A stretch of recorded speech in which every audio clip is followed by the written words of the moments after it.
വേറെ എന്തൊക്കെയുണ്ട്? മത്സ്യം, മാംസം, ഇതിലൊക്കെ എന്തുണ്ട്? മാംസ്യസമ്പന്നമായ ഭക്ഷണമല്ലേ.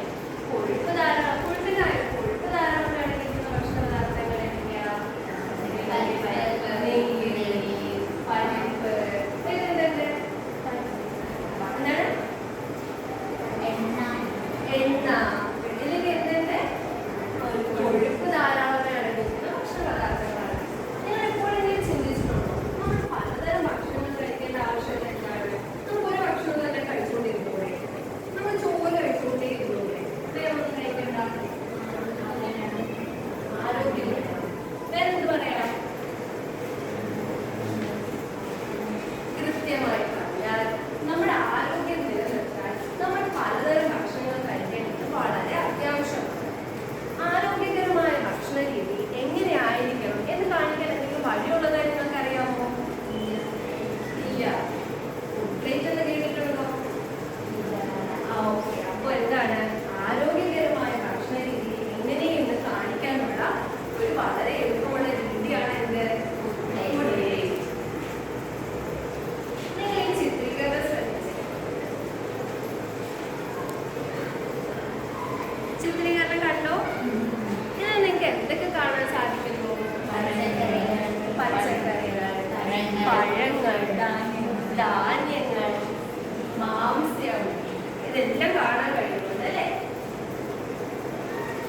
അപ്പോ നമ്മൾ കഴിക്കുന്ന ഭക്ഷണത്തിന്റെ ശരിയായ അനുപാതം കാണിക്കുന്ന ഒരു പ്ലേറ്റ് ആണെങ്കിൽ നമ്മള് സമീകൃത ആഹാരം കഴിക്കാൻ നമ്മെ ഇത് സഹായിക്കുന്നു. അപ്പൊ എന്താണ് നമ്മൾ കഴിക്കുന്ന ഭക്ഷണത്തിന്റെ ശുപാർശന അനുപാതം കാണിക്കുന്ന പ്ലേറ്റ് ആണെങ്കിൽ നമ്മളെ എന്തിനു സഹായിക്കുന്നു? സമീകൃത ആഹാരം കഴിക്കാൻ സഹായിക്കുന്നു. അപ്പൊ ഈ ചിത്രീകരണം ഒന്ന് ശ്രദ്ധിച്ചു. നിങ്ങൾക്ക് ഇതിൽ എന്തൊക്കെ തരം ഭക്ഷണ വിഭാഗങ്ങൾ കാണാൻ സാധിക്കുന്നു?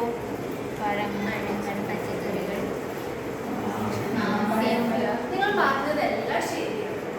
അങ്ങനെയാണെങ്കിൽ ഈ പ്ലേറ്റിൽ ധാന്യങ്ങളുടെ ശുപാർശിത അനുപാതം എത്രയാണ്?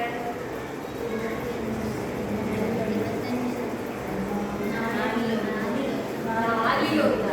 ഈ പ്ലേറ്റിന്റെ 4/1 എന്താണ്? ധാന്യങ്ങളാണ് അല്ലേ? എന്നാൽ ഈ പ്ലേറ്റ് ഭക്ഷണങ്ങൾ ശ്രദ്ധിച്ചിട്ട് മാംസ്യസമ്പന്നമായ ആഹാരത്തിന്റെ ശുപാർശിത അനുപാതം എത്രയാണ്? 4/1 അല്ലേ? 4/1 എന്ത് വന്നത്? മാംസ്യസമ്പന്നമായ ആഹാരം. എന്നാൽ ഈ പ്ലേറ്റിൽ പഴങ്ങളും പച്ചക്കറികളും എത്ര അടങ്ങിയിട്ടുണ്ട്? പഴങ്ങളും പച്ചക്കറികളും എത്ര അനുപാതത്തിൽ വന്നിട്ടുണ്ട്? ഒരു പ്ലേറ്റിന്റെ പകുതി അളവിൽ എന്തുണ്ട്? പഴങ്ങളും പച്ചക്കറികളും.